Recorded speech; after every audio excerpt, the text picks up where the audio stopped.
আসসালামু আলাইকুম সবাইকে। নাইমাস কুকিং আপনাদের স্বাগতম। আশা করি আপনারা সবাই ভালো আছেন। আমি আল্লাহর রহমতে অনেক ভালো আছি। আজকে আমি আপনাদেরকে তৈরি করে দেখাবো স্পেশালভাবে সবচেয়ে মজাদার কলিজা ভুনা রেসিপি। খুবই সহজভাবে তৈরি করব, ঘরে যা মশলা থাকবে সেগুলো দিয়ে আজকে কলিজা ভুনাটা তৈরি করব। চলুন এখন আমরা শুরু করব। রেসিপিটি তৈরি করার জন্য এখানে আমি বেশ কিছু কলিজা নিয়ে নিয়েছি। এগুলো আমি আগে থেকে ছোটো ছোটো করে কেটে নিয়েছি, পরিষ্কার করে ধুয়ে নিয়েছি 3-4 বার। এখন এগুলো একটু সিদ্ধ করব, সেই জন্য বড় দেখে হাঁড়ির মধ্যে বেশ কিছু পানি বলগুটিয়ে নিলাম। এর মধ্যে কলিজাগুলো দিয়ে দিয়েছি। কলিজাগুলো দেওয়ার পরে 20 মিনিট আমি কলিজাগুলো একটু সিদ্ধ করে নিব। 20 মিনিট পর কলিজাগুলো সিদ্ধ করে নিয়েছি। এরপর একটি ছাঁকনির মধ্যে নিয়েছি। নিয়ে এখানে একটা কলিজার মধ্যে পাতলা একটা স্কিন দেখা যাচ্ছে, এটা হাত দিয়ে টানার সাথে সাথে চলে আসছে। এভাবে করে সবগুলো কলিজার থেকে আমি স্কিনগুলো নিয়ে নিব। এখন এগুলো রান্না করব, সেই জন্য একটি হাঁড়ির মধ্যে পরিমাণ মতো সয়াবিন তেল গরম করে নিয়েছি। কিছু আস্ত গরম মশলা দিয়ে দিয়েছি, তেজপাতা, এলাচ, লবঙ্গ, দারচিনি, গোলমরিচ এগুলো দিয়ে দিয়েছি। এগুলো যখন হালকা একটু ভাজা হয়ে আসছে, এবার যে কিছু পেঁয়াজ কুচি দিয়ে দিয়েছি। আমি এখানে পেঁয়াজগুলো একটু ছোটো ছোটো করে কেটে নিয়েছি। আপনার চাইলে এখানে পেঁয়াজ বাটাটা ব্যবহার করতে পারেন। এখন দিয়ে দিচ্ছি 1.5 চামচ রসুন বাটা, 1.5 চামচ আদা বাটা দিয়ে দিচ্ছি। এখন পেঁয়াজ, রসুন, আদা ভালোভাবে ভেজে নিব, কাঁচা স্মেলটা চলে যাওয়া পর্যন্ত ভালোভাবে ভেজে নিয়েছি। এরপর দিয়ে দিচ্ছি 2 চামচ কাঁচামরিচ বাটা। কাঁচামরিচ বাটাটা দেওয়ার পরে আবার একটু আমি ভেজে নিচ্ছি।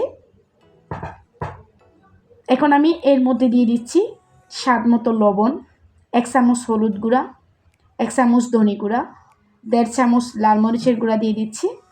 তারপর দিয়ে দিচ্ছি 1 চামচ জিরা গুঁড়া। সামান্য পানি দিয়ে দিচ্ছি মশলাগুলো কষানোর জন্য। সামান্য পানি দিয়ে প্রথমে মশলাগুলো মিক্স করে নিলাম। এরপর মশলাটা কষানো হয়ে গেছে, মশলা থেকে তেল ছেড়ে দিয়েছে। এখন সিদ্ধ করে রাখা কলিজাগুলো দিয়ে দিয়েছি। কলিজাগুলো দেওয়ার পরে মশলার সাথে 2 মিনিট একটু ভেজে নিব। 2 মিনিট একটু ভেজে নিয়েছি। 10 মিনিটের জন্য ঢাকা দিয়েছিলাম। এখান থেকে অনেকটা পানি বের হয়েছে, এগুলোতে অর্ধেকটা কলিজা সিদ্ধ হয়ে গেছে। আমি বাকি অর্ধেকটা সিদ্ধ করার জন্য এখানে 3 কাপ গরম পানি দিয়ে দিয়েছি।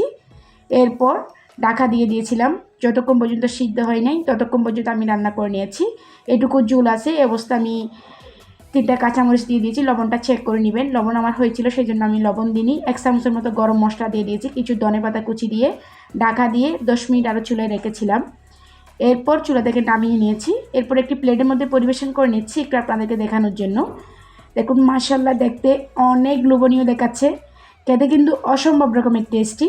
আপনারা একবার বাসায় ট্রাই করলে বুঝতে পারবেন এই কলিজা ভুনাটা খেতে অসম্ভব রকমের মজাদার। আশা করি আজকের রেসিপিটি আপনাদের ভালো লেগেছে। আশা করি আপনারা বাসায় ট্রাই করবেন। যদি আমার এরকম সহজ রেসিপিগুলো আপনাদের ভালো লেগে থাকে, তাহলে অবশ্যই আমার চ্যানেলটি সাবস্ক্রাইব করবেন, পাশের নোটিফিকেশন বেলটি অন করে রাখবেন। যখন আমি নতুন কোনো ভিডিও আপলোড করব তখন সাথে সাথে আপনাদের কাছে নোটিফিকেশনটি পৌঁছে যাবে। অবশ্যই আমার ভিডিওতে একটি লাইক করবেন। কোনো প্রশ্ন থাকলে আপনারা আমাকে কমেন্টস করে জানাতে পারেন। সবাই ভালো থাকবেন, সুস্থ থাকবেন, আমার জন্য দোয়া করবেন। আল্লাহ হাফেজ।